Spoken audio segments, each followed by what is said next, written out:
Hello everyone, welcome back to another episode of r/ProRevenge. In today's episode, cozy up to the fire. Don't move the equipment again. I'll fire you. No jumbo? Okay, I'll get extra large. Before we get started, make sure to subscribe so you will never miss a video. So let's get started. Cozy up to the fire. Bear with me, some of the details I set up won't seem relevant until the end of the story, but almost everything I say will be involved. So I lived in an apartment in Maine that was fully furnished, heat, water, and electricity included in rent, a fireplace that worked, but the heating that was included in the rent was a gas-powered heater in the basement.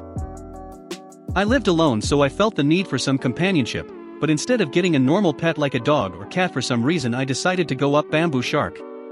The setup for the shark was nearly $2,000.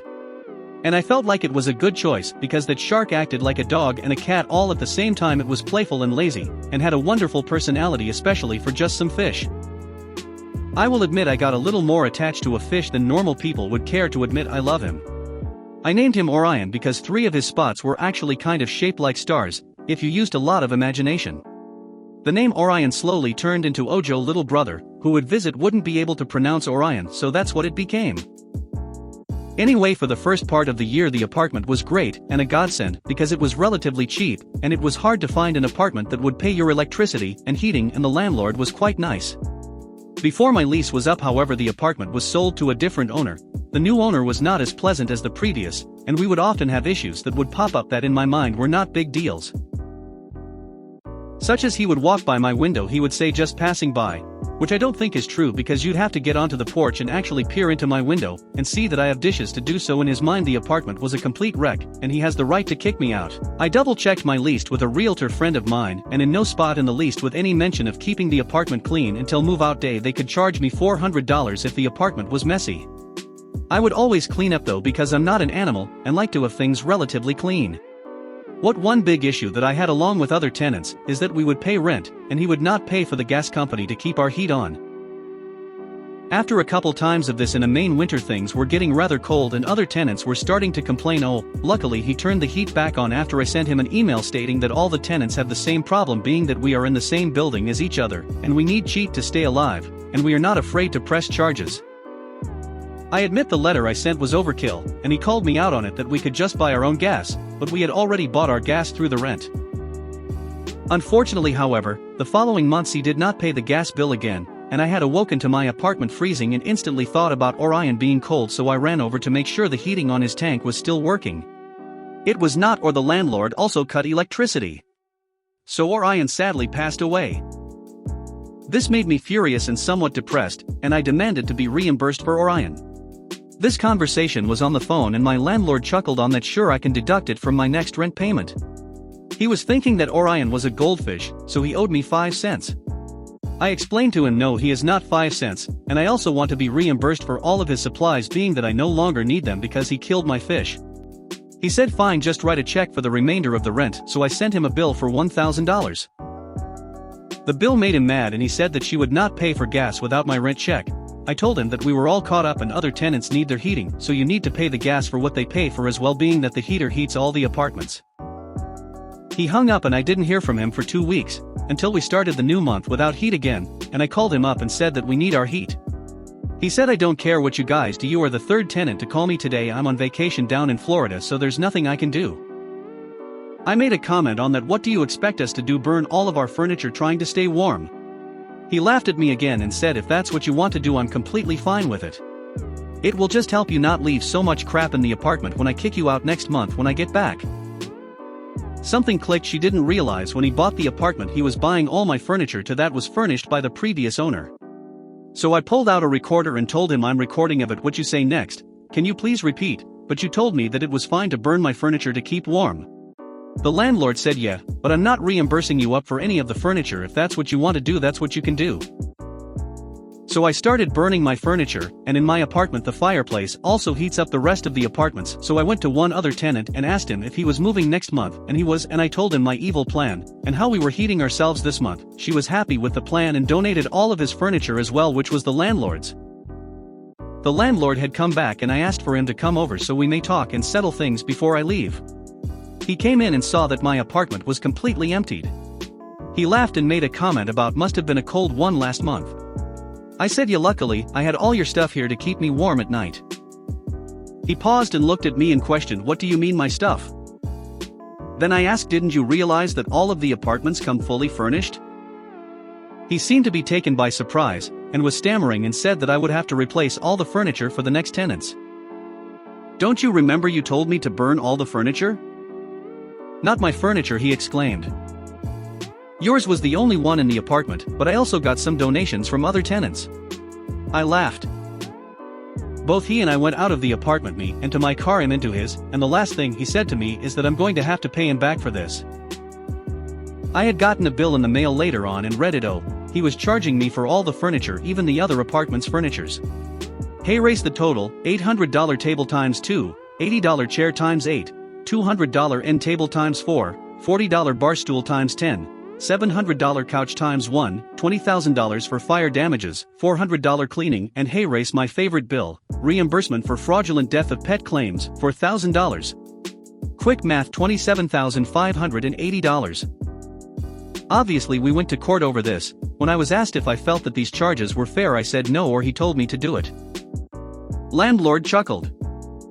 I have a recording, Your Honor. Let's hear it. I played it. The judge didn't seem too impressed. Shit. Judge stays silent for a minute while rereading the bill. What's this fraudulent death of pet claim? My landlord answered, says that I owed him money because his dumb fish died because it's too cold. Was there a fish? Judge. Landlord, yeah, but there was no way it was that expensive of a fish. Judge, it's not the price of the fish that concerns me. What concerns me is that your tenants are paying for services that they are not receiving, and thus their way of life is suffering to a point that this man lost a pet and felt the need to burn all of the furniture to stay warm. It's very concerning to me that there was a fish that died, and there is a recording of you laughing it off that they should burn their furniture. I am sure you are suing them for following your advice. The recording alone wouldn't have helped the tenant, but the fact that you put the fish's death on your own bill to be reimbursed for it shows me that you are in the wrong. What's the fire damage? Landlord, before the tenant had used the fireplace was clean and now it needs to be cleaned out of the soot. Landlord was also planning on replacing the fireplace completely but didn't say it. Judge, so that's a part of the cleaning. Tenant owes landlord $400 for cleaning and that's it. Case closed. Don't move the equipment again. I'll fire you. Had an important last-minute equipment review for a job. It was a lot, so we decided to put it all in a meeting room. He took a room, and so did I. I checked the booking system, and we had to be out in 2 hours. Plenty of time for a competent employee. I get mine sorted in about an hour and wait for the meeting to end to get the next batch in. Boss Madouche Face decides to have an intern who has no idea what he is doing do his half, and it hits the 2-hour mark. This is how the rest of the day goes. Me, tech with 4 years experience. Boss, my D-bag boss. INT, intern with little experience. Me, where's boss? INT, went for an early lunch and doing his stuff now. Me, there is meeting in here, we gotta get this stuff moved. Int, okay. Boss loses it that I cleared his meeting room before a meeting with the company's MD took place. Boss, how dare you move my stuff? Me, there's a meeting in there. Boss, I don't give a shit. Don't move my stuff.doit again, you're off this project. Me, got it. My project BTW.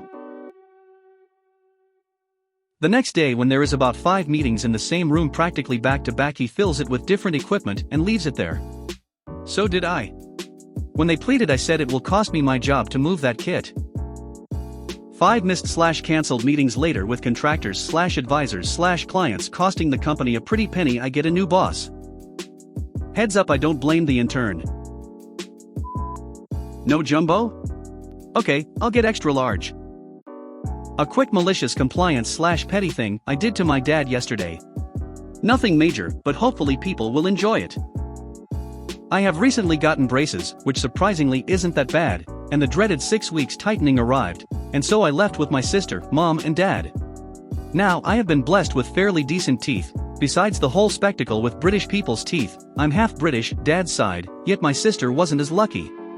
She was gifted with the all-powerful spacers, which have now been replaced with those metal band thingies that I don't know the name of. She complains constantly about them, and as soon as we left the dentist's, the complaining began. I suggested we grab slushies from the good old numbered gas station with the green and red trim, and my parents agree, and we drive off to the nearest slushy destination. My sister didn't say anything important in this interaction, and we'll go with basic mom and dad, for well, you know, mom and dad. I'll be called Lore, or OP for those YouTubers that wanna read my story for clout. Lore, hey dad, what's the max size that I can get? For the slushie. Dad, don't get the jumbo size. Now, before I get to the malicious compliance, I need to explain something. The good old numbered gas station with the green and red trim, the one we went to, had no jumbo size. The largest size was an extra large. You can already tell where this is going. I bought a malicious, extra large Slurpee that day. My mom laughed when my dad tried to say that I got the jumbo size, yet I retorted with, Lore, but Dad, I didn't get the jumbo size. I got the extra large. My sister and mom laughed as my dad bought the Slurpee, and continued laughing, and the entire drive home. I don't know the exact cost, but along with the family's other purchases, mom got 3 large beer cans, sister had a medium Slurpee, it was something to around $23. Nothing too serious, but it made me smile definitely. Hope this cheers up someone's day and gives others ideas for compliance as well. If you made it to the end of the video, thanks for watching. Don't forget to like, subscribe and share, and we will see you in the next video.